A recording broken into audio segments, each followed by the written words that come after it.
I have tried to make this video. I think we're on my 6th take, and I tried it as an education session, and now I'm just gonna share. And basically I'm gonna share with you why I really love astrology and why I think it's so great and why it's helped me and how it's helped me. And it's really helped me figure out who I am. And I got into astrology. I mean, I've always been into it, and I've always been like, oh, I'm an Aries and this is who I am, and I'm a fire sign, and I'm creative. But when I really started to deep dive into my birth chart and this blueprint of who I am and my strengths and my weaknesses and the things that make me me and make me unique, it was like someone opened a door into an entirely new world. It really helped me understand myself. It helped me understand why I was defensive. It helped me understand why I like to start projects and not finish them. It helped me understand why I'm creative and where I pull my creative passions from. It helped me realize why I feel so comfortable in a group and I feel terrified when I'm alone, and even making these videos, why it takes me like 6, 7 tries sometimes, because I'm at Virgo rising and I want it to look perfect and I want my hair to be right and I can't stand how it looks right now, and all the things. And how I just kind of have to embody that North Node and just do it and put myself out there and not hide amongst a group anymore. And so looking at my birth chart has helped me figure out how to self-love, how to self-care. It's made me figure out how to be more self-confident. And it's also helped me figure out like my destiny and what I'm supposed to be doing here in the world and why I'm into the things I'm in and how I'm supposed to share it with people. So here we are. This is a share. Let's just do it, shall we?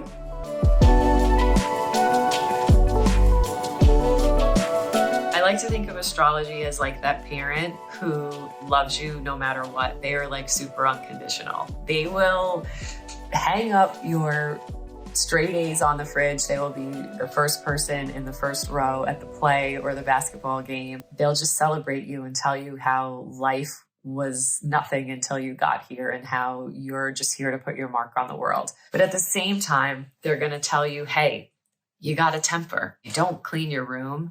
You're not really good at organization. You're terrible with finances, and you got to improve on a lot of things. And in this lifetime, you can't just rest on your laurels and you can't rest on the things that come easy to you. And a lot of things are going to come easy to you, and a lot of things are going to be challenges, but you got to work through those challenges and you got to move through them to become the best version of you and to arrive in who you're supposed to be in this lifetime and for the collective. And by really diving into your birth chart, you can really figure these things out. I've been able to really kind of conquer my anxiety and figure out where a lot of my anxieties were coming from. I've been able to have a better relationship with my parents because of astrology and figure out where that masculine and father energy was coming in and how it was supposed to mold me and shape me, and how that mother energy was, not supposed to be so nurturing, and for me anyway, not so nurturing and not so coddling, and really was supposed to kind of show me life very early and how tough it can be and really prepare me for the challenges. And not until an astrologer sat across from me and said to me,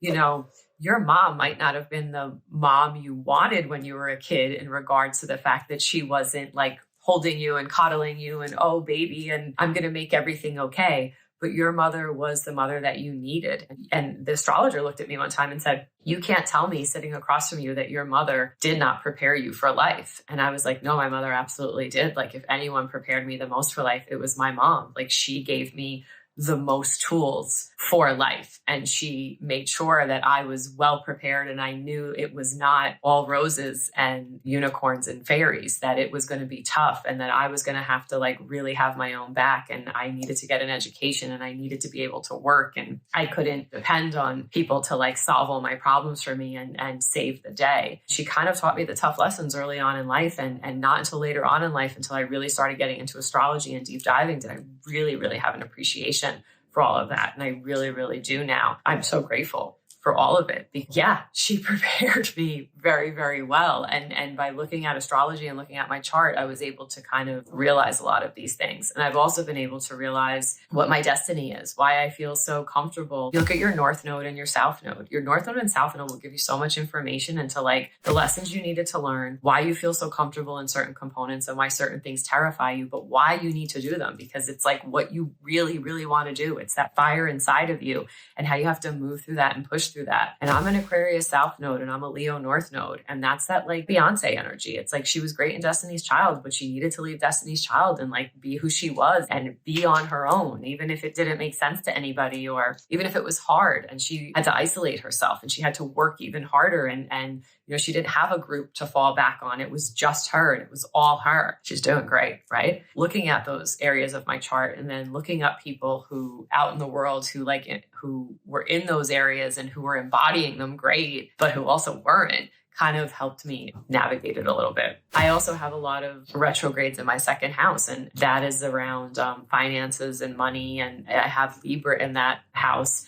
And Libra really is about balance. So I've had to learn how to balance my finances. I've had to learn that sometimes I need to take risks when it comes to money, but other times I need to just chill out. I've also had to learn where sometimes wanting a safety net and playing it too safe is also going to have me miss out on opportunities and isn't going to let me get ahead. And also that I fall into like cycles. I've fallen into cycles a few times with credit card debt. And, you know, I get myself out of credit card debt and then I get myself back in it because it's like a retrograde. It's something like I haven't learned yet. And I've had to learn about material possessions and how they don't define you and how their experience is what I really, really want, even though like I kind of was taught to like amass things or that, you know, a fancy pocketbook is maybe the thing you think you want, but then you get it and you're like, well, this pocketbook didn't make me feel any better. It's just a pocketbook. It didn't change my life, but I had to like experience that to go through it. It's been a lot. And that's why I'm sharing this because it really does suck. Okay, quick PSA. I just want to know that I created an entire podcast episode about this and I go like really deep and I kind of deep dive into transits and retrogrades and solar returns versus birth charts and all the things, as well as how to find an astrologer and how to self-care and self-love for yourself based on your sign. So that is linked below if you want to listen to that. But otherwise, let's stick with this video or finish this video first and then go. Those retrogrades, man, they hit hard. A lot of times you're sitting there, why is this happening to me again? Why am I not through this? Why didn't I get, like, why is this happening again? Like, this is like the third time. Like, did I not get the lesson? Like, God, is this like some sick joke? Learning how to find other areas of my chart to kind of tackle that or combat that or move through that has been super beneficial. And it's helped a lot. And even learning, like, again, in my second house, I have a lot of these like things when it comes to like value and not letting go and possessions. And possessions and value don't have to necessarily be with like material things like clothes or purses or watches or cars. Not letting go of the item, not just because of its monetary value, but because of its nostalgia, or you're just afraid to not be in the world without it, like a relationship or a friendship or maybe a career or maybe a title. Not letting go of something because of the sentimental value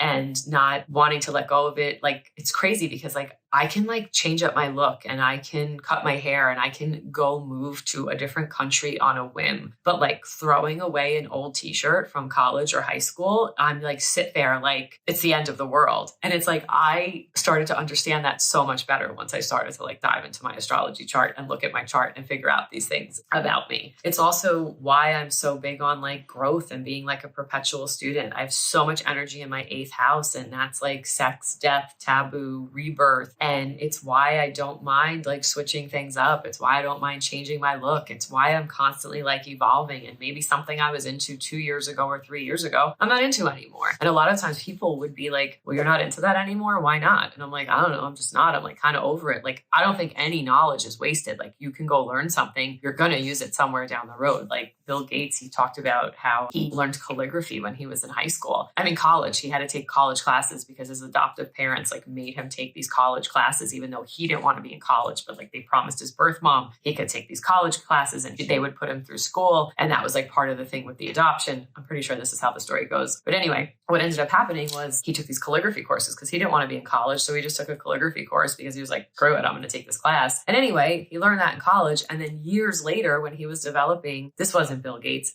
this was Steve Jobs, my bad. But anyway, years later, when Steve Jobs was making Apple, he ended up using all these calligraphy courses that he took in college to basically create all of the fonts. And this was the first computer that had different fonts. And he only knew about fonts because of the calligraphy course that he took in college. So anyway, I'm on the same vibes. I don't think any knowledge is wasted. And just because I took a class in how to make pizza, honestly, when I learned how to make pizza, all the things that I learned in pizza making, I actually had to apply to when I made candles for my small business. And I'm going to stop saying small business because words have power. I'm going to say for my business, for my big business, my super large business. I had to use all of those things when it came to measurements, understanding that the temperature of the wax could impact the fragrance. I mean, you could like literally spark a fire if you add fragrance at too high of a melting point of the wax, and like you can cause a fire and it can combust. But I wouldn't have known how serious that was, or even to look for things like that, or to even know that that was a thing if I didn't learn all that stuff when I was making pizza. Because the temperature of the room, the temperature of the water, when you put in the yeast, the temperature of the environment you let it proof in, all of this impacts how the dough rises. And all of that knowledge from learning how to make dough, I took with me into learning how to make candles, which is like insane. But again, nothing's wasted. And for me, all this learning eventually comes together. I went to school for marketing. I have a marketing degree. And then I went back and I became a nurse. I worked as a nurse on the floor and in the hospital for a few years, ended up getting a job where I had to use my marketing degree and I had to use my nursing degree, and I combined both. And then all of the stuff that I learned in that job, in my next job, I didn't use at all. But now in the role that I'm in now, all of those things that I learned 10 years ago is why I have the job I have now. So again, I've learned that things make sense. And even though it doesn't make sense to everybody around me, I have to pursue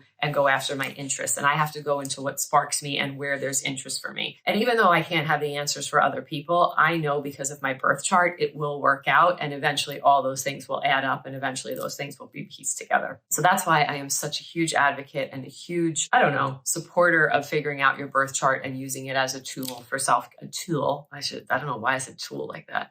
Why it's such a tool for self-care and why it can really help you figure yourself out. And it's helped me figure out so much in regards to, my purpose and tackling these things that really terrify me, and figuring out why I people please and why I'm defensive and why I have such a temper. I really do have a temper. How it's okay to feel rage. Like not until I looked at my chart and really went through it, I was like, man, I am so afraid to feel rage because of this Virgo rising I have. I don't want to come off as, not having it put together, or not seeming or crying or looking weak, right? The patriarchal thing of you can't cry at work. Meanwhile, everybody cries at work. People cry in the bathroom all the time. Not until you kind of allow it to happen do you know that even other people are going through it. So for me, I was kind of so afraid to show my weaknesses at work, or show that it was too stressful, or show that things were making me mad or making me upset or making me sad. And I was kind of keep this straight face on and, not break. That it was impacting my health. It was impacting my stomach. It was eating me up inside. And now I've learned that it's okay to feel rage. You don't need to act on it, but you have to let it go through your body, and you have to feel it, and you have to get it out and figure out healthy ways to get it out, whether that's through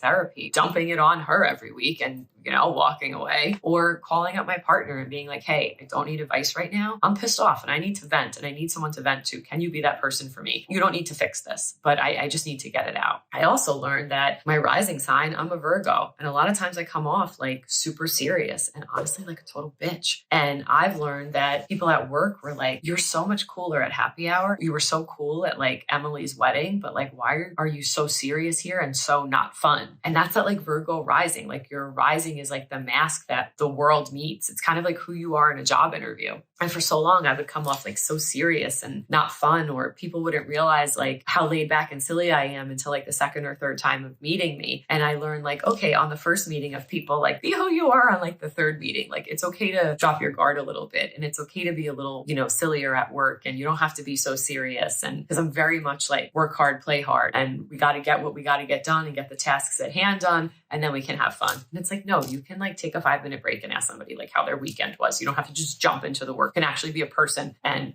be personable. And so I've had to work on that stuff. And because of looking at my chart, again, that has really, really helped me out. So that's why I'm sharing all of this. It's helped me figure out my emotions. It's helped me figure out how to talk about my emotions. It's helped me figure out how to express them, how to dive deep. It's also helped me figure out my partner's emotions and how to, love on him and figure out what he wants and know that he's different than me. And maybe the way that I am expressing emotion to him isn't how he receives it. It's really helped me out a lot. It's figuring out my moon sign, figuring out my emotional needs, how to express them, understanding my Venus, figuring out love, passion, affection, how I want want attention, how I communicate with my partner, how I best receive love, affection, and attention. It just gives you a lot of insight. You may look at like different aspects of your chart, right? Like say you have an aspect between like Mars and Venus, for instance, and you may struggle with expressing your emotions in a healthy way. So maybe you need to go to therapy. And just by knowing this, maybe you can find better ways to express yourself and feel more comfortable in being authentic or finding healthier ways to like do it. I just feel like a lot of self-care and a lot of self-awareness comes through deep diving into your chart and understanding your emotional tendencies and understanding your needs and figuring out how to take care of yourself and your emotional and mental well-being. And for me, like I've been opened up to things like meditation and journaling and getting out in nature and figuring out how to unplug while also simultaneously, like that Libra, right? Like learning. So like going on a vacation and having aspects of learning and culture and expanding my horizons, but also learning how to unplug and rest and having like a self-care day while I'm on vacation and giving myself permission to like go to a spa and just like have a day that I hang out in the Airbnb while I'm on vacation and not feel like I'm like missing out or having FOMO. You know, cultivating like healthier relationships with my emotions and my well-being and my strengths and my weaknesses, and not looking at my weaknesses as weaknesses, looking at them as like components of who I am. You can't be great at everything, right? Also figuring out like how to use things like